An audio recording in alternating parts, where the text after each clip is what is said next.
Voilà, bonjour à tous. On est sur la place des Nations à Genève. On est le 30 novembre 2024 et je suis une des co-organisatrices et je suis très contente aujourd'hui de pouvoir parler pour défendre Rainer, pour donner des solutions et vraiment pour faire un appel au monde entier, francophone, et on le fera en anglais aussi, pour que on prenne des solutions rapides pour le sortir, Rainer, de cette prison. Et pour ça, j'ai l'honneur d'inviter une amie, collègue et une avocate de haut niveau qui a aidé Rainer à créer le grand jury dès le début. Et il y a plusieurs avocats, mais pas beaucoup, qui sont réunis pour l'aider. Beaucoup d'avocats ont ignoré complètement Rainer jusqu'à aujourd'hui, et encore aujourd'hui. Et donc, il est important qu'il y ait un mouvement populaire et un mouvement de tous ces experts, des avocats, pour tirer un avocat des griffes des avocats et des tribunaux de son propre pays. C'est quand même très kafkaïen et j'espère que tout le monde comprend la situation. Donc, moi, je suis Dr Astrid Stuckelberger, je suis scientifique, je suis expert en santé publique, j'ai travaillé beaucoup avec l'ONU et notamment les droits humains et le Haut Commissariat des droits humains à plusieurs niveaux et l'OMS. Donc, je suis enchantée d'inviter Maître Virginie Desarrojo-Recha. Virginie, je te laisse la parole pour les premières paroles. Bonjour à tous, merci d'être là en soutien de Rainer qui en a énormément besoin, ainsi que les avocats qui le défendent, et puis nous également qui sommes en conseil. Je remercie Astrid de m'avoir invitée. Nous sommes effectivement amis et collègues et nous travaillons ensemble maintenant pour trouver des solutions en matière de droit international pour aider Rainer. Comme vous le savez, Rainer a donc créé ce grand jury avec nous, avec Anna, Dexter, Dipali, Tony. Donc nous travaillons depuis un moment ensemble et Astrid a été père au grand jury. C'est quand même une action d'envergure puisque ça a été relayé au niveau international et forcément que ça a posé problème. Donc aujourd'hui, il fait face à des accusations qui auraient dû se régler devant des tribunaux commerciaux, civils. Et au lieu de cela, eh bien, il fait face à des accusations multiples. Au départ, il y avait une 16 infractions qui étaient mises en avant ce sont des procédures bâillons.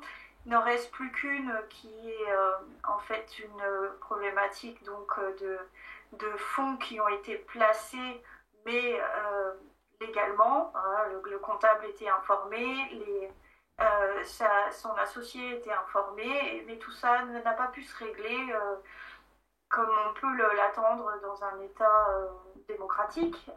Non, on est allé les chercher, l'extrader illégalement du Mexique, là où il n'était pas caché, hein, bien entendu, mais voilà, il était au Mexique parce qu'il ne pouvait déjà pas rentrer en Californie, là où il a sa résidence, puisqu'il est aussi au barreau californien, il ne faut pas l'oublier.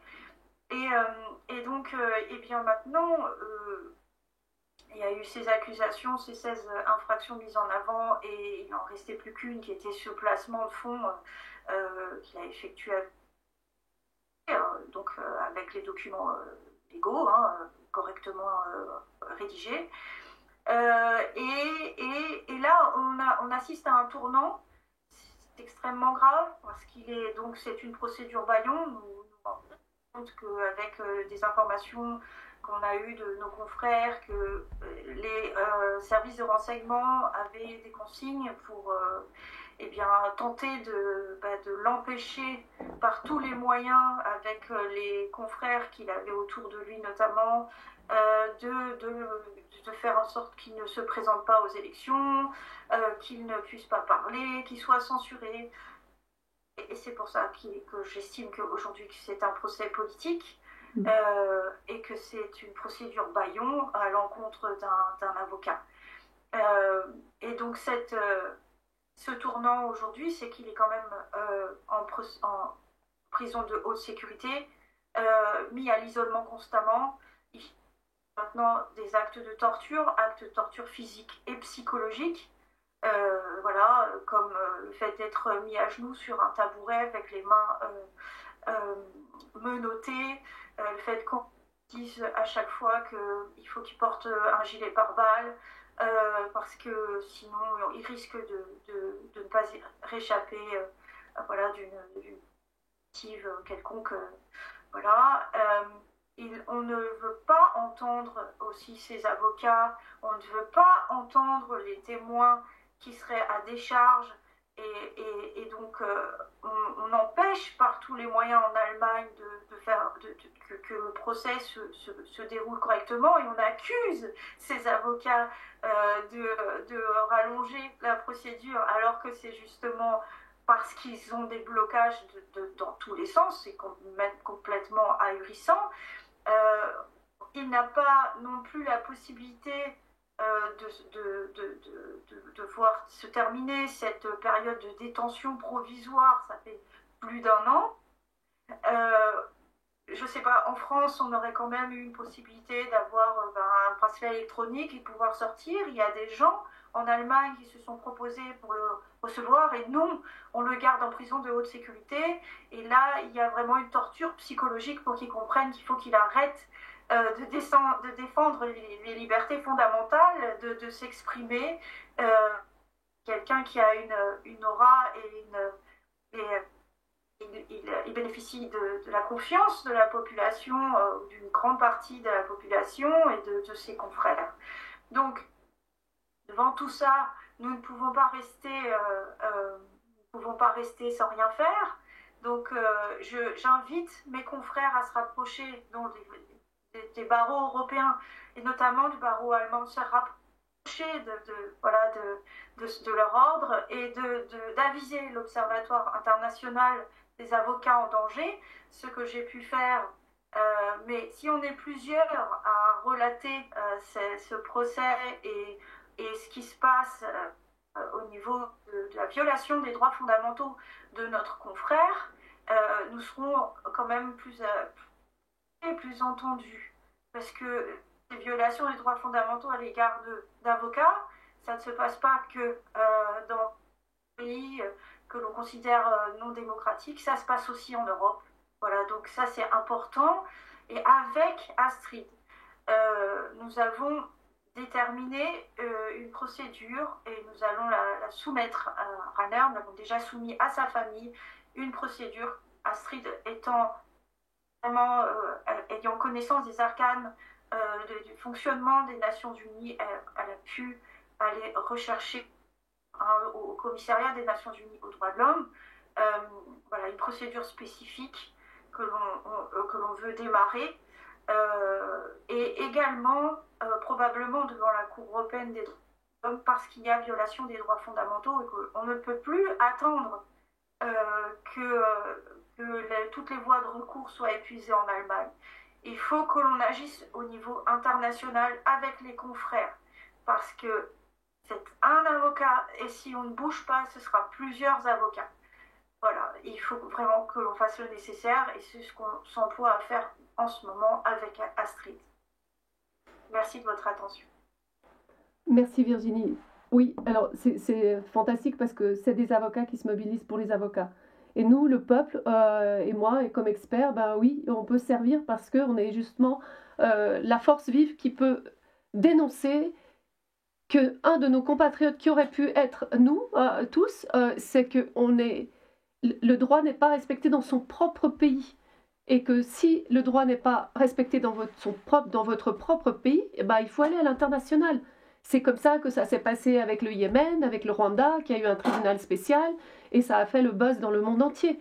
Donc moi j'ai été impliquée dans beaucoup, j'aurais dû être rapporteur indépendant au début du Covid, et ça s'est passé autrement.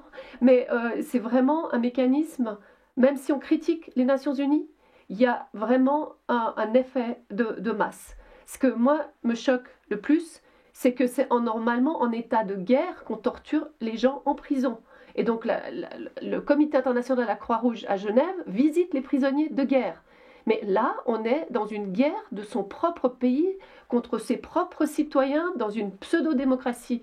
Et donc, on est dans un nouveau cas que les avocats doivent résoudre, et c'est pour ça qu'on peut très bien collaborer. C'est qu'on a Rainer qui défend une vérité, qui est censurée, et nous sommes censurés de vouloir l'aider.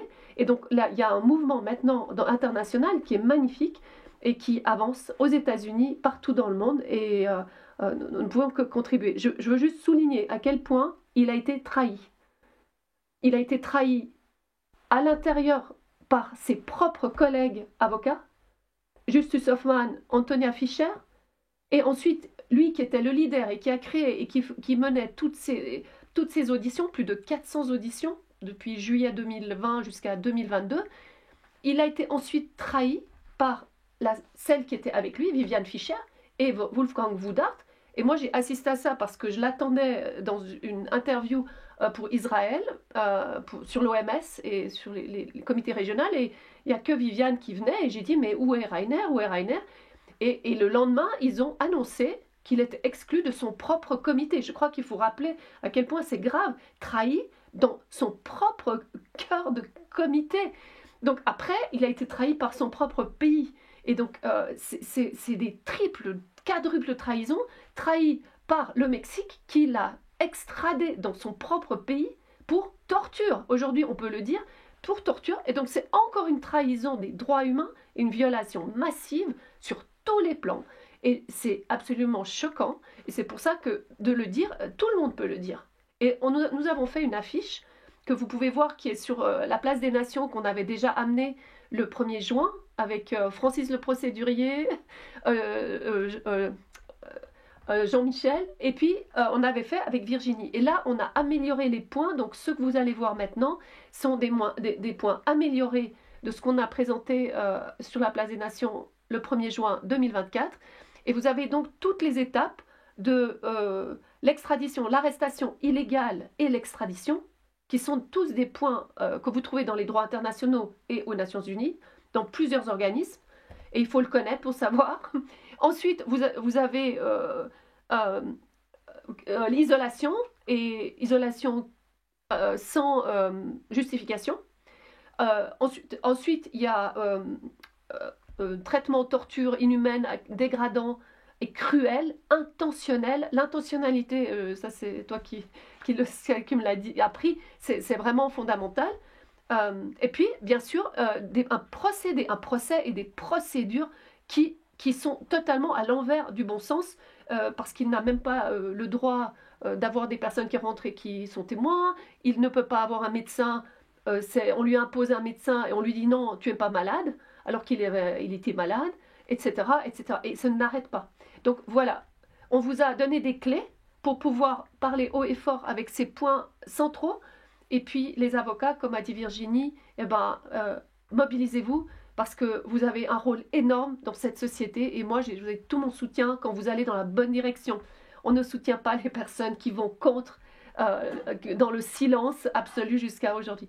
En tout cas, moi, tu veux peut-être dire un dernier mot, mais avant juste de dire, je veux dire que Rainer est un leader du monde, leader de son propre comité dans lequel il a été exclu, et il sera toujours un leader des cœurs parce qu'il est vraiment suivi, et c'est pour ça c'est un prisonnier politique, mais que nous, on est avec lui, et dans ce sens-là, pour nous, c'est un être souverain et libre de ses droits, et il a le droit, et nous avons le droit de le soutenir, et c'est que comme ça que nous pourrons le libérer de ces chaînes, des fausses chaînes, et de la fraude, en fait, encore une fois, des mêmes qui nous promènent depuis 2020 et peut-être avant.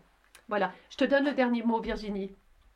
Oui, je voulais juste ajouter que, bien entendu, que l'Allemagne est un État souverain et qu'on respecte tout à fait voilà, ses voies de recours, c'est sa justice.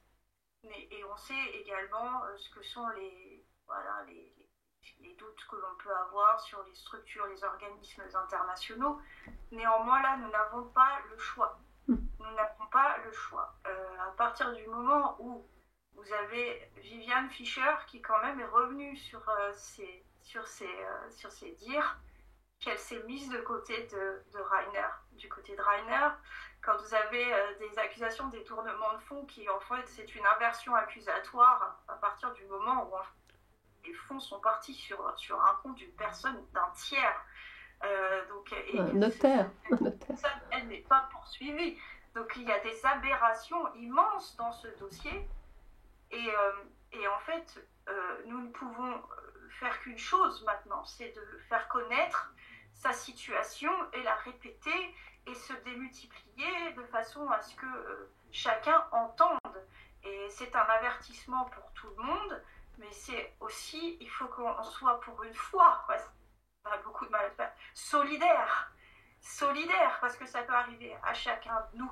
Voilà, donc si on voit quelqu'un qui a fait montre d'une intelligence et de démonstration d'un libre arbitre et qu'il a défendu le bien commun pour tous. Si on ne lui tend pas la main, est-ce qu'il n'y a pas un problème? Il faut réfléchir. Ça coûte peu finalement que de l'aider, chacun à sa manière. Voilà. Je vous remercie. Merci beaucoup, Astrid. Et puis, je veux encore remercier ceux qui sont présents et qui ont aidé énormément à l'organisation.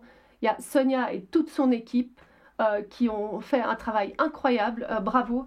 Et puis aussi, reconnaître, merci à Katia Vermer qui a fait son témoignage. On traduira sa vidéo et on la distribuera partout. C'est déjà en train d'être fait. Ensuite, je veux aussi remercier Kerstin Heutzinger, qui a elle aussi énormément contribué, et toute l'équipe de Rainer qui est devant la prison tous les jours à Rosdorf.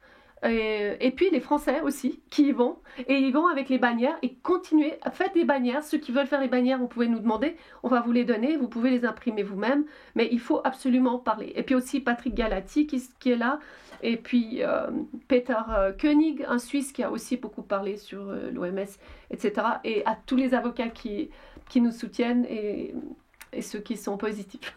Merci beaucoup et à bientôt. Merci, à bientôt.